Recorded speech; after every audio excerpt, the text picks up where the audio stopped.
साथियों नमस्कार। मैं अवनीश सिंह टारगेट विथ अवनीश पर फिर से आप लोगों का बहुत बहुत स्वागत करते हैं। साथियों, अभी हम इकोनॉमी का एक पार्ट 1 अपलोड किए हैं, जिसमें प्लानिंग ऑफ इंडिया भारत का नियोजन हमने अपलोड किया था। और हमने उस कल बताया था कि आज लक्ष्य और प्राप्ति हम लेंगे क्लास में, वीडियो में। तो फिर से थोड़ा सा एक बार हम रिवीजन कर रहे हैं, थोड़ा सा क्विक रिवीजन, थोड़ा सा रिवीजन कि जो ये प्लानिंग ऑफ इंडिया का शुरुआत कहाँ से हुआ। तो सबसे पहले हमने बताया था कि 1934 में हरिपुरा सम्मेलन में ये इसका जो है शुरुआत हो गया था, और एक समिति बनाई गई थी, नियोजन समिति, जिसके पंडित जवाहरलाल नेहरू जो है उसके अध्यक्ष थे। और उसके बाद अर्देशिर दलाल थे, जो कि 1944 में बॉम्बे प्लान प्रस्तुत किया था। उससे ठीक एक साल पहले 1943 में गांधी मन्ना नारायण द्वारा गांधीवादी प्लान प्रस्तुत किया गया था। और सबसे पहले विश्वेश्वरैया जो इंजीनियर थे, वो उन्होंने एक प्लान दिया था, प्लानिंग ऑफ इंडिया करके। उन्होंने एक प्लानिंग ऑफ इकोनॉमिक इंडिया करके एक प्लान दिया था। तो ऐसे, और हम जो सबसे इंपॉर्टेंट बताया था, हमने कहा था कि यमन राय का जन आयोग और जो सर्वोदय योजना है, बहुत ही इंपॉर्टेंट है सर्वोदय योजना। ये हमने इंपॉर्टेंट बताया था। तो और जयप्रकाश नारायण की है सर्वोदय योजना, तो ये प्रश्न लगातार आया हुआ है सर्वोदय योजना। और दूसरा, 1946 में केसी नियोगी समिति के द्वारा पंचवर्षीय योजना लागू की 15 मार्च 1950। तो हमें 2-3 फैक्ट इसमें बहुत इंपॉर्टेंट बनते हैं, जैसे कि बॉम्बे प्लान 1944 अर्देशिर दलाल, दूसरा ये मन्ना नारायण का गांधीवादी योजना या सर्वोदय योजना जयप्रकाश नारायण की, बहुत इंपॉर्टेंट है। इसके बाद यह जो पंचवर्षीय योजना बना, वो किस समिति की सिफारिश पे बना, तो केसी नियोगी समिति की सिफारिश पर पंचवर्षीय योजना हमारी शुरू हुई, और यह 15 मार्च 1950 से शुरू हुआ। तो उससे बाद जब योजना शुरू हुआ, तो हम देखते हैं लक्ष्य और प्राप्ति। हम एक डाटा बना लिए हैं, इसमें हमें कुछ डाटा इंपॉर्टेंट है, वो भी हम क्वेश्चन आंसर के रूप में भी करा देंगे। और बाकी अभी देख लीजिए कि पहली योजना 1951 से 1956 तक चली, और इसका लक्ष्य था 2.1 और प्राप्ति हुई 3.5, यानी कि लक्ष्य से ज्यादा प्राप्ति हुआ प्रथम योजना में। और कल मैंने बताया था कृषि पर जोर दिया गया था, सिंचाई पर जोर दिया गया था, और कुछ सामुदायिक विकास की योजनाएं चलाई गई थी, और इसको डोमर समृद्धि योजना के नाम से जाना गया। फिर दूसरी योजना जो 56 से 61 तक बना, और इसका लक्ष्य था 4.5 और जो प्राप्ति हुई 4.21, यानी कि लक्ष्य से थोड़ा सा कम प्राप्त हुआ। और इसमें भारत भारी उद्योग को बढ़ावा दिया, जिसमें भारी उद्योग में राउरकेला और स्टील प्लांट, जो बड़े बड़े प्लांट लगाए गए दुर्गापुर में, और जो है ये राउरकेला उड़ीसा में जो बड़े बड़े प्लांट लगाए गए, पश्चिम बंगाल में दुर्गापुर, ये जो है दूसरी पंचवर्षीय योजना में भारी उद्योग का उद्देश्य था, लक्ष्य था। और ये पीसी महामनोबिस मॉडल पे बना हुआ था दूसरी योजना।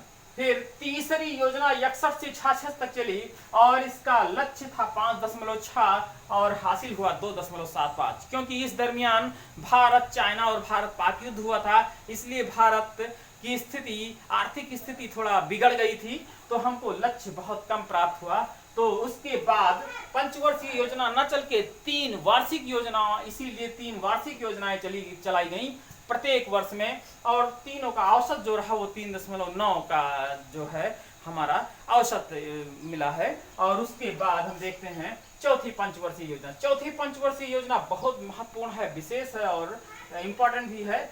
1969 से 1974 तक, इस दरमियान सबसे बड़ी बात तो है चौथी पंचवर्षीय योजना में हमको याद करना है कि इस योजना में 14 वाणिज्यिक बैंकों का जुलाई 1969 में 14 वाणिज्यिक बैंकों का वाणिज्यीकरण कर दिया गया था। 14 राष्ट्रीय बैंकों को राष्ट्रीयकृत कर दिया गया था। 14 वाणिज्यिक बैंकों को राष्ट्रीयकृत कर दिया गया था चौथी पंचवर्षीय योजना में।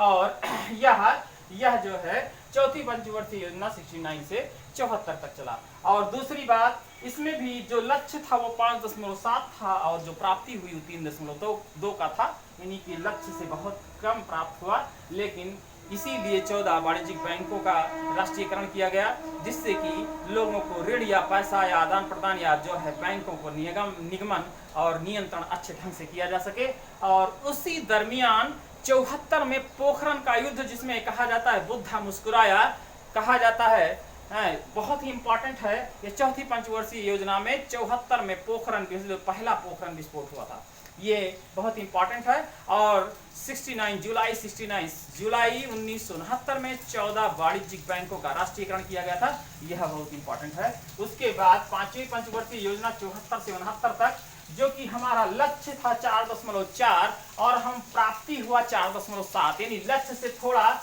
ज्यादा हमको प्राप्ति हुआ। कहाँ? पांचवी पंचवर्षीय योजना में। पांचवी पंचवर्षीय योजना में हमको थोड़ा लक्ष्य से ज्यादा प्राप्त हुआ। फिर छठी पंचवर्षीय योजना 80 से 85 है। छठी पंचवर्षीय योजना, इसका लक्ष्य था 5.2 और प्राप्ति हुआ 5.54। तो यह भी हम देखते हैं कि लक्ष्य से थोड़ा ज्यादा प्राप्त होता है, यह भी बहुत ही इंपॉर्टेंट है। ये क्या कहते हैं, छठी पंचवर्षीय योजना। और छठी पंचवर्षीय योजना हमने बताया था कि गरीबी हटाओ का नारा इंदिरा गांधी द्वारा दिया गया था, बहुत ही इंपॉर्टेंट है। गरीबी हटाओ का नारा इसी में दिया गया था।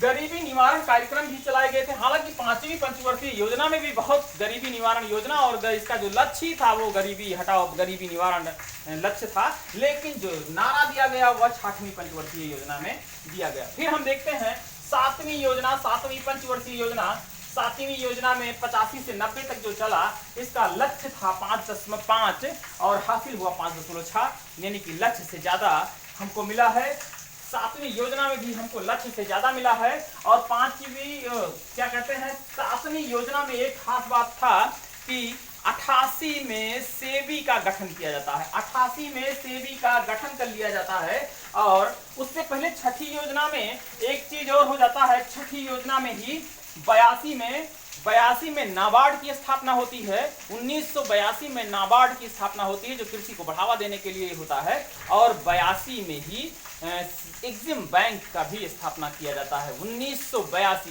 तो यह भी बहुत इंपॉर्टेंट था। क्या कहते हैं, छठी योजना जो 80 से 85 तक चला, इसमें भी ये भी इंपॉर्टेंट है कि इसमें नाबार्ड 1982 में नाबार्ड और 82 में ही एग्जिम बैंक की स्थापना की गई। इसके बाद जो सातवीं योजना हमने बताया 85 से 90 के बीच में, इसका 5 वो था लक्ष्य था और हासिल हुआ 5.6, लक्ष्य से ज्यादा हासिल हुआ। और 88 में ही सेबी का गठन किया गया। और उसके बाद जो दो वार्षिक योजनाओं को चलाना पड़ा। और 2 वार्षिक योजनाओं को चलाने के बाद, क्योंकि 90 के बाद हमारा जो इकोनॉमी था, भारतीय इकोनॉमी व्यवस्थाएं काफी बिगड़ गई थी। उसी 90 के बाद 91 में भारत में उदारीकरण लाया गया था। पीवी नरसिम्हा राव उस समय के तत्कालीन प्रधानमंत्री थे और उन्होंने उदारीकरण और निजीकरण और ग्लोबलाइजेशन जैसे जो है भारत को बढ़ावा दिया। और जिसके कारण 1991 में भारत की अर्थव्यवस्था अचानक बदलने लगती है। लेकिन 1990 में भारतीय अर्थव्यवस्था बहुत ही कमजोर हो जाती है, ढांचा बहुत कमजोर हो जाता है। तो जिससे हम देखते हैं 2 वार्षिक योजनाओं को हमको चलाना पड़ता है। और 2 वार्षिक योजनाओं का जो औसत निकलता है 3.4 लक्ष्य की, ये हमको प्राप्ति होती है। उसके बाद 8वीं पंचवर्षीय योजना जो 92 से 97 तक चलता है, उसमें 5.6 इसका लक्ष्य रहता है और जो प्राप्ति होता है वह 6.54 प्राप्त होता है। तो हम यहाँ पे देखते हैं लक्ष्य से ज्यादा प्राप्त करते हैं। फिर 9वीं योजना जो 97 से 2002 तक चलती है, और यह 6.5 जिसका जो है लक्ष्य था और प्राप्ति होता है 5.52। उसके बाद 10वीं योजना 2002 से 2007 तक चलती है, जिसका लक्ष्य जो है 8 होता है और प्राप्ति 7.74 होता है। फिर हमने बताया था 11वीं और 12वीं पंचवर्षीय योजना का उद्देश्य बहुत इंपॉर्टेंट है, वो हमने बताया था। 11वीं पंचवर्षीय योजना का जो उद्देश्य है बहुत इंपॉर्टेंट है। उद्देश्य क्या है? तीव्रता एवं समावेशी विकास।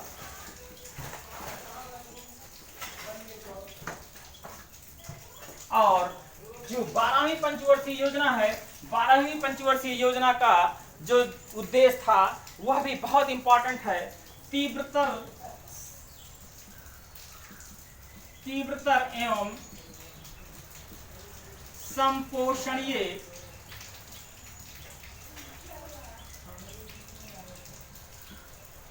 समावेशी विकास। जैसा कि तीव्रता हम समझ ही रहे हैं, तीव्र, तेज, समावेशी, समान बेस, समान विकास, सबका समान विकास हो।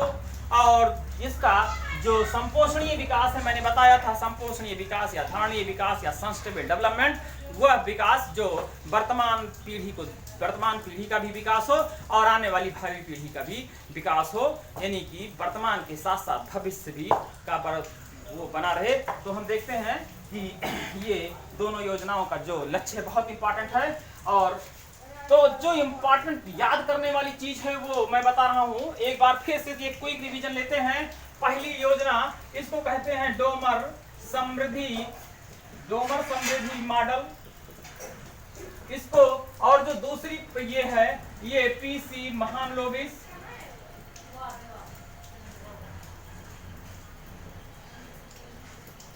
मॉडल। और यहाँ पे 5वीं पंचवर्षीय योजना के बाद एक अनवरत योजना जिसको रोलिंग प्लान, और यह जो है ये अनवरत योजना चली, यह भी बहुत इंपॉर्टेंट था ये। और इसको गिनार मिडल मॉडल कहा जाता है। अनवरत योजना ये गिनार मिडल मॉडल।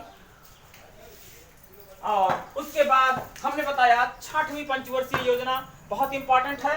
पहले चौथी आ जाते हैं। चौथी बहुत इंपॉर्टेंट है। 69 में 14 वाणिज्यिक बैंकों का राष्ट्रीयकरण किया जाता है। उसके बाद 74 में पोखरण विस्फोट होता है। और उसके बाद हम देखते हैं छठी योजना में हमने बताया था गरीबी हटाओ। 1982 में नाबार्ड का जो है गठन किया गया था, और 1982 में एग्जिम बैंक का गठन किया गया था। और इसमें इसके बाद 7वीं योजना आती है। हालांकि 1980 में 6 बैंकों का और राष्ट्रीय 6 वाणिज्यिक बैंकों का राष्ट्रीयकरण और कर दिया जाता है, जिससे कि 14 और 6 20 बैंकों का राष्ट्रीयकरण हो जाता है 1980 में। उसके बाद 7वीं योजना हम देखते हैं। 7वीं योजना का जो लक्ष्य है वह लक्ष्य से ज्यादा प्राप्ति होती है एक तो, और दूसरा 88 में ही सेबी का गठन किया जाता है, इंपॉर्टेंट है। और 2 वार्षिक योजनाओं जो 90 और 92 में चली, जिसका 3.4 औसत मिला हमको। और 1990 में सिडबी का गठन हो जाता है। 1990 में सिडबी का गठन कर दिया जाता है। और उसके बाद 8वीं योजना जब आता है तो हम देखते हैं लक्ष्य से ज्यादा हासिल प्राप्त करते हैं। लक्ष्य है हमारा 5.6 और हम हासिल करते हैं 6.54।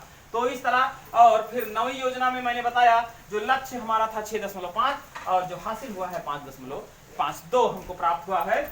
और 10वीं पंचवर्षीय योजना में हमारा जो लक्ष्य था वो 8 था और 7.74 हमको हासिल हुआ। अगर प्रश्न ये आता है कि किस योजना में सबसे ज्यादा प्राप्ति हुआ, तो वह 10वीं पंचवर्षीय योजना में सबसे ज्यादा प्राप्ति हुआ। उसके बाद 11वीं पंचवर्षीय योजना में हम देखते हैं कि 9 हमारा लक्ष्य था, 9% लक्ष्य था, जबकि 7.9% ही हमको विकास दर देखने को मिलता है। उसके बाद 12वीं पंचवर्षीय योजना में 8% हमको देखने मिलता है। उसके बाद ये योजना जो हमारा पंचवर्षीय योजना है, इसको नीति आयोग में बदल दिया जाता है। और बताया हमने नीति आयोग 2014 में प्रधानमंत्री 15 अगस्त 2014 को 15 अगस्त के दिन लाल किले की प्राचीर से ही उन्होंने अपने संबोधन में कह दिया था कि अब नीति आयोग लागू होगा, और यह 2015 से नीति आयोग कार्य करना शुरू किया प्रॉपरली। ये 2017 तक ही चला, उसके बाद नीति आयोग चला। अच्छा, नीति आयोग थोड़ा सा इसका विस्तार ज्यादा लंबा है नीति आयोग का, क्योंकि नीति आयोग का अध्यक्ष तो प्रधानमंत्री ही होता है, और इसमें एक एग्जीक्यूटिव भी होता है, सीईओ भी होता है, और दूसरा राज्य के सारे राज्यों के मुख्यमंत्री इसमें इसके सदस्य होते हैं, तो और 3 अस्थायी सदस्य भी होते हैं। तो इस तरह हमको नीति आयोग का जो हम देखते हैं जो इसका स्ट्रक्चर है वो थोड़ा सा भारत में पूरे भारत को समेटे हुए है, तो थोड़ा यह व्यापक रूप ले लिया हुआ दिखाई देता है। तो हम नीति आयोग का गठन कर लेते हैं, भारत परिवर्तन संस्थान क्या कहते हैं, और NITI Aayog national institution for transforming India, नीति का फुल फॉर्म है, बहुत ही इंपॉर्टेंट है। हम अगले वीडियो में जरा इसको लिख के हम बताएंगे और एक कराएंगे भी। आज का जो मेरा मेन मोटो था वो ये कराना था, जो एग्जाम की दृष्टि से बहुत ही महत्वपूर्ण था। अच्छा, थोड़ा सा हम राष्ट्रीय विकास परिषद का भी बात कर लेते हैं। राष्ट्रीय विकास परिषद 6 अगस्त 1952 को बना। राष्ट्रीय विकास परिषद का मुख्य काम था जो पंचवर्षीय योजनाओं में जो योजनाएं बनाई जाती थी उन योजनाओं का अनुमोदन करना राष्ट्रीय विकास परिषद का जो है वो होता था कि राष्ट्रीय विकास परिषद उसका अनुमोदन करता था। यही जो है राष्ट्रीय विकास परिषद का मुख्य कार्य था कि पंचवर्षीय योजनाओं को अनुमोदन करना। पंचवर्षीय योजनाएं जो होती थी वो राष्ट्रीय विकास परिषद उसका अनुमोदन करता था, यही मुख्य उद्देश्य था। उसके बाद हम देखते हैं कि ये जो हमारा लक्ष्य और प्राप्ति है इसमें हम इंपॉर्टेंट इतना देखते हैं। अगर इतना तैयार हो जाता है तो पहला चैप्टर पंचवर्षीय योजना, और पंचवर्षीय योजना के साथ साथ 47 से 91 तक का भारतीय जो अर्थव्यवस्था थी, जो हमने कल बताया था कल की वीडियो में कि मिश्रित अर्थव्यवस्था थी भारत का, 1947 से 1991 तक मिश्रित अर्थव्यवस्था थी, तो ये था। अब इसके बाद हम नीति आयोग और जीएसटी के बारे में अगले वीडियो में हम नीति आयोग, जीएसटी के बाद बैंक दर, और बैंक दर के बाद जो है जल्दी से इकोनॉमी समाप्त करके, और आज हम 1 अगस्त से लाइव कहे थे, कुछ टेक्निकल इशू है लेकिन हम बहुत जल्दी से लाइव होंगे, और उसके बाद क्वेश्चन आंसर के फॉर्म में लिख के क्वेश्चन आंसर के फॉर्म में हम कराना शुरू करेंगे। तो आप बहुत जल्दी तैयार रहिए, क्योंकि सिलेबस आगे हम बढ़ाते रहेंगे, सिलेबस चलता रहेगा और क्वेश्चन आंसर के रूप में हम आप लोगों को बताते रहेंगे। तो इसको स्क्रीनशॉट ले लीजिए, और उसके बाद साथियों अगले वीडियो में हम फिर आपसे मिलते हैं, और बहुत जल्दी अगला वीडियो हम आपको देते हैं इकोनॉमी का, जो कि पेट के सिलेबस से बिल्कुल 100% यानी हमने दावा किया है, 80% का दावा किया है मित्रों। 80% के ना मिलने के बाद आप जो है इस पर कुछ भी कमेंट कर सकते हैं, और ये मेरा दावा है जितना हम देंगे वो 80% तक देंगे, ये मेरा दावा है।